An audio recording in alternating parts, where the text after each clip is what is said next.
Hello, I am Renzo Navas, PhD student in my third year at EMT Atlantic, and I will be presenting IANVS, a moving target defense framework for a resilient IoT, Internet of Things.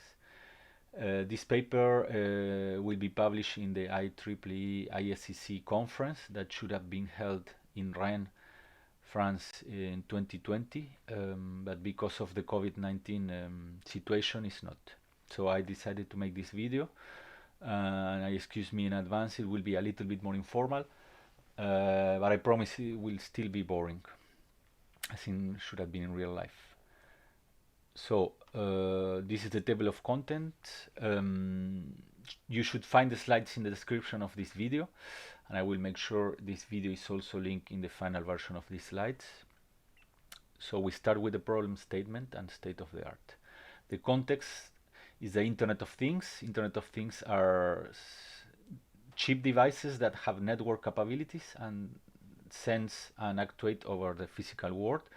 And in recent years, they are more and more, they use more and more in the general aspect of our modern societies, like in our houses, smart home devices, and public transportation, smart cities, public lighting, industrial cases, agriculture. So they are more and more present in our everyday life.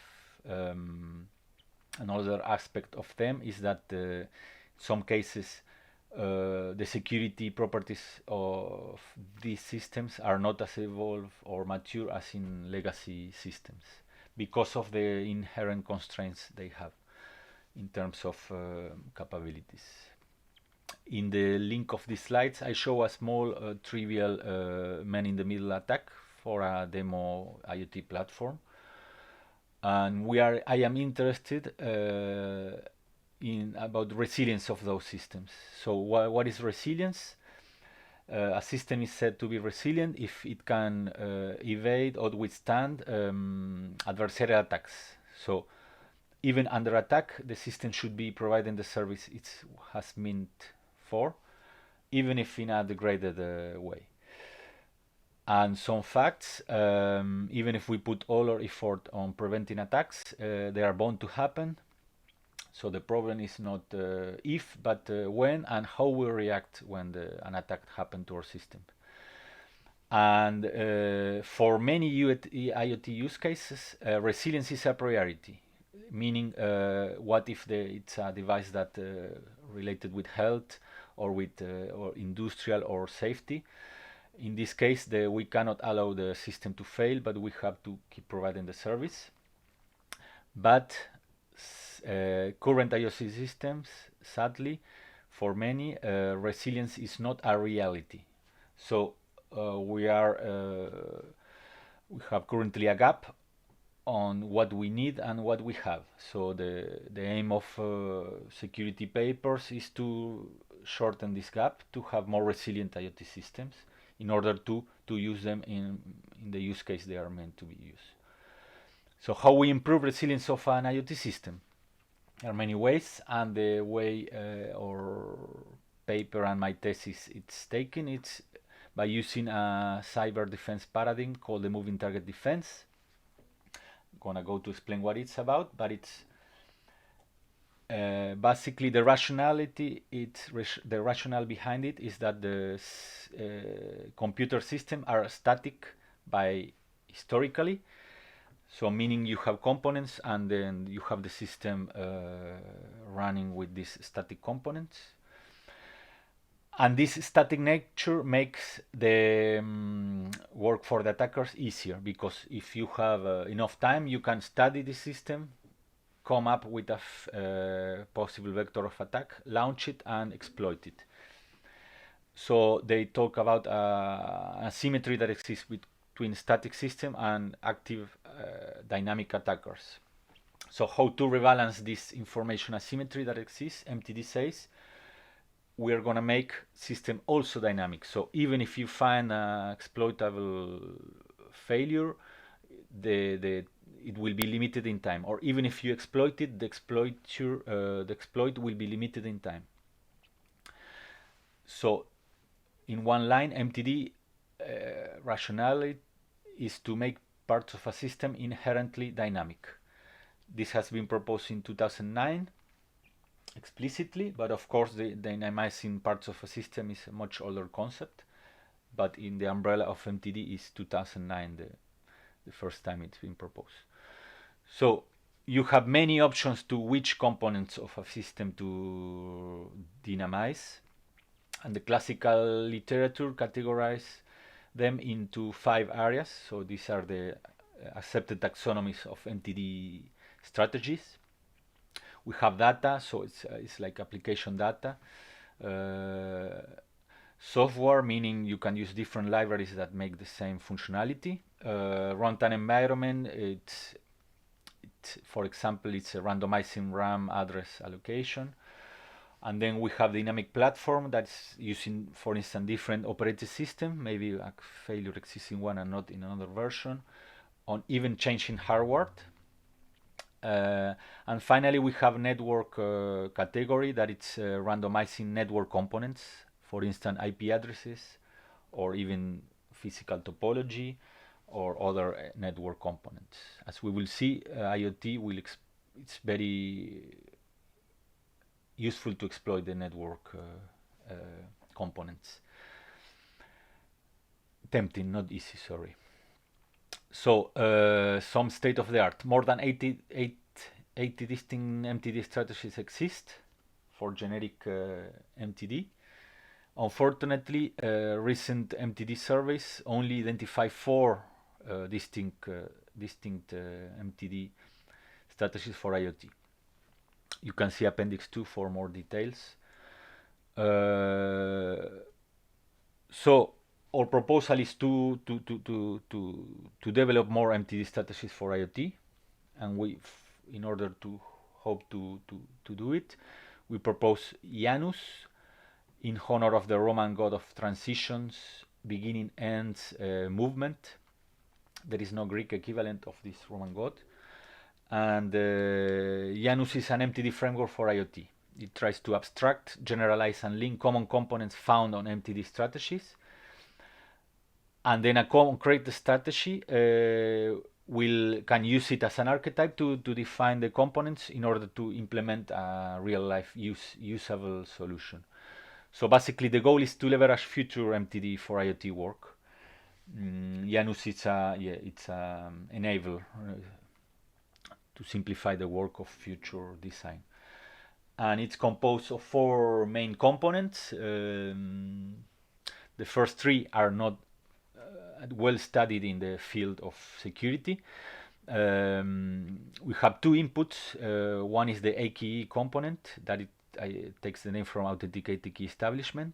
So basically, the nodes that will implement the MTD strategy should agree on a key, and they should use some method defined by the AKE module. Could be handshaking of TCP, TLS, sorry, or could be any other key establishment method suitable for the use case. The output will be a cryptographic key shared among them. The second component is OutSync, authenticated synchronization. The idea is to everybody agree on a system state. It's another input, but the main difference with the key is that this system state does not necessarily need to be secret. Could be of public knowledge, but should be authenticated, meaning the attacker cannot force it. We should agree that it comes from a trusted party, this value. A good example to understand what this could be is the notion of time. So now it's 2:14 p.m. So we can agree the system state is this time. So we all agree on that, and then we will use it as an input for our cryptographically strong pseudo-random number generator. So with these 2 inputs, we will use a CSPRNG to generate random output, pseudo-random output.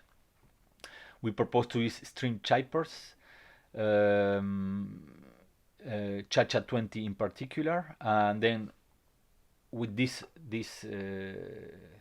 CSPRNG will have an output, a key stream, and we will use this random output to map it to a value on the moving parameter domain. The moving parameter is the component of the system we are going to dynamize. So we can optionally have another input, the static value of the moving parameter, but the transformation will be deterministic once we have the two inputs. And then we will generate dynamic values on the moving parameter output domain. And the idea is that in time we will keep moving. So a key should not be changed frequently. We can agree on a key for a long time, and then we will only need to agree on a new system state, and we can recalculate the new moving parameter value, only changing the system state value. So next section I will present the two examples using IANVS framework, two concrete MTD strategies. They are both from the network taxonomy, and they share the three first components are the same. The IKE, by hypothesis, we didn't want to complicate things, so we assume a pre-shared key. For authenticated sync, more or less the same. We use the network time protocol. In a real deployment, there should be the secure version of it, and of course should be a lightweight solution for IoT, depending on the use case. But basically, we wanted to, in this paper, we concentrate in the output of these components. As a pseudo-random number generator, we use CHA-20. And then in the following, we will describe the moving parameters and the MPMAT for each of the strategies. The first strategy, it chooses as moving parameter the UDP port number of a service. This is not novel. Port hopping exists at least since maybe 20 years or more. Maybe what's novel is to use it on IoT use cases. And UDP ports go from 0 to 65,535, 16 bits.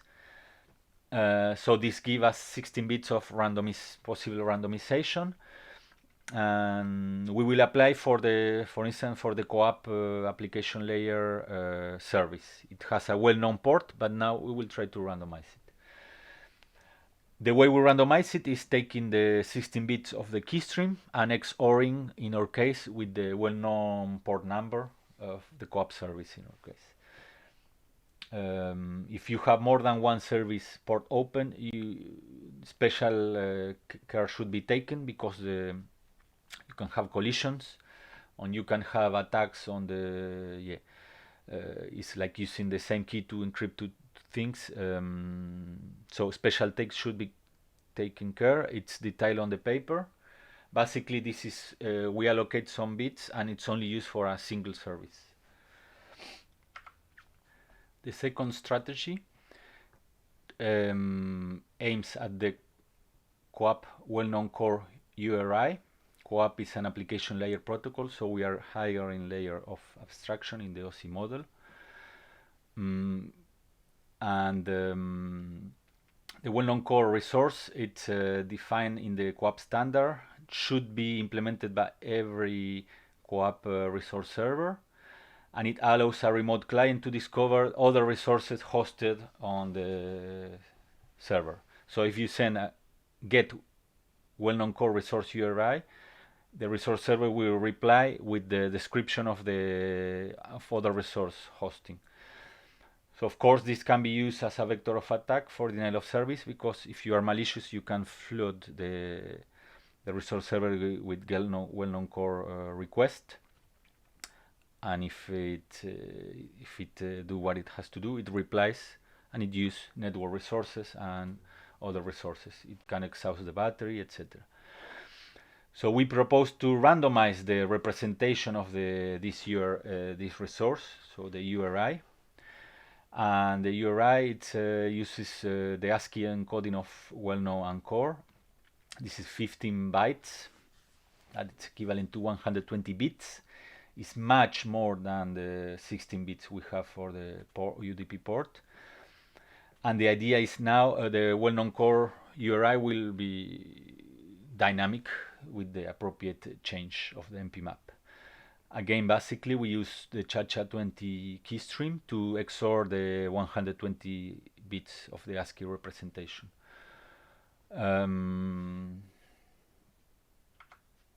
In this table, we summarize the both strategies and we suggest a third possible, that it's yes, why not moving the two moving parameters at the same time.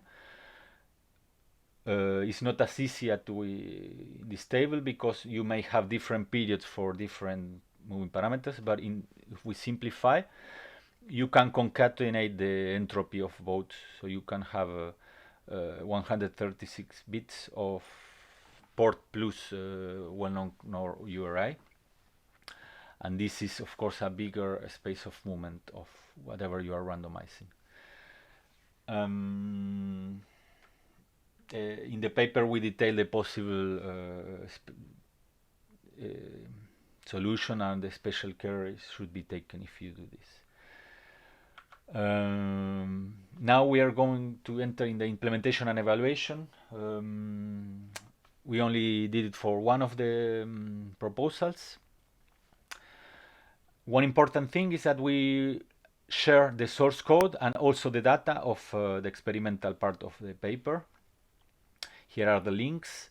You have a tutorial on how to use it. It's MIT license, so it's quite permissive. The data will not be easy to replicate exactly because it will depend on the time we did it in the past. But if you run the test, statistically you should converge to the same results. So this is a contribution we really like of this paper, sharing the source code. As IoT nodes, we use PyCom low P4 nodes. They are very useful for prototyping because you can quickly make code in MicroPython. Also, they have 4 physical network layer technologies, 2 long range. So these nodes are very useful for rapid prototyping of IoT use cases. They have a real-time clock. And okay, in terms of RAM and ROM, they are not as constrained as other nodes, but as I said before, it's good for prototyping. In terms of attacker model, we assume a remote attacker, so it's not inside the IoT node, it's external, but it has IP access to the IoT network. What's more, it knows the IP of the target node. Parenthesis, if we implemented a moving target for IP address, this hypothesis will not be true because the node will randomize the IP address, so it will change. We didn't explore this because it's one of the solutions widely explored on the literature. So we assume somehow the attacker already knows the IP of the target nodes, and he wants to keep escalating into a denial of service attack. So he will basically send get well-known core request to the IoT node. So this will generate responses and will exhaust the battery or the other resources of the node. So it's a denial of service attack to the IoT node. It has to find the right UDP port of CoAP plus the well-known core. So this is a picture of the experimental setup. IoT network is isolated from the attacker, but it has IP connectivity. Finally, I'm going to the evaluation part. We call the experiment UDP port hopping effectiveness against the reconnaissance phase of an attack. We define what we call a UDP ping. The attacker sends a UDP datagram, and he can instantly know, but not instantly, but once he reaches the node, he can know if the port was open or not. So success or failure. A full-fledged denial of service attack will involve, once you discover the open port, okay, you continue with your attack. You use it to send get well-known core. But we only focus on finding the open port, and we define the model analytically. It corresponds to a random draw of bins with replacement. So every draw, so every UDP ping, it's a Bernoulli trial with probability of success Little p will depend on how many ports you have to hop from. And then you do many trials per period. So it's a succession of Bernoulli trials. It corresponds to a Bernoulli process. And the probability of n success during the period will correspond, it's completely, can be completely described by a binomial distribution with two parameters: how many trials you will do during the period and the probability of a single period. In a real setting, we have to deal with the notion of time. So we have the MTD period length in seconds, and at the same time we have the attacker speed in attacks per second. We fix the attacker speed to 2 per seconds, but we move we choose different MTD periods. So with the period per attacker speed, you have the number of trials per period, attacks per period, and then the n, the number of ports we choose to hop from the pool, will determine the probability of finding the right port on a single trial. Because the bigger the ports, the less probable to find the right one if you use random trial. The probability of finding the right port is 1 divided by big N. So with these values, we can find the binomial distribution that predicts the expected statistical behavior of many samples. So for each fix of big N plus big P MTD period, we run between 120 and 600 periods. So it's a sample. In a single sample, you have a given value. So when you have many samples, well, because of the law of big numbers, you will resemble their underlying distribution probability, in our case, the binomial. And the final slide, we show the results. Hopefully, unsurprisingly, the empirical results follow the theoretical distribution described by the binomial.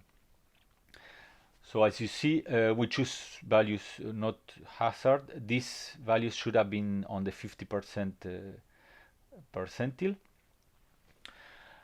This was 10, and we take in account some standard deviation, and all the empirical falls in between the expected values.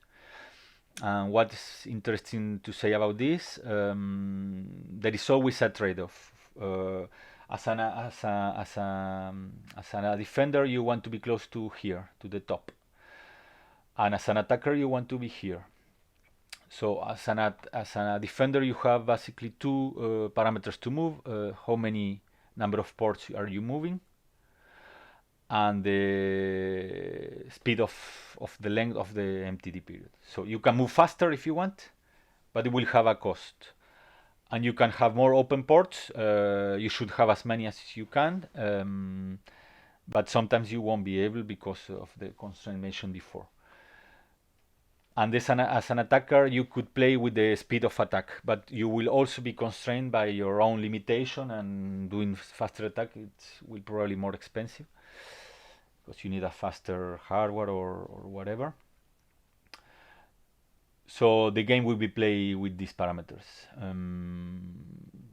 So you, in a real system, you will have to evaluate the expected probabilities versus the cost is this for your system, because if you move very fast when you are not under attack, it also has a cost to the legit users to be constantly moving. It's probably more network messages, probably a small gap between synchronization of the new period.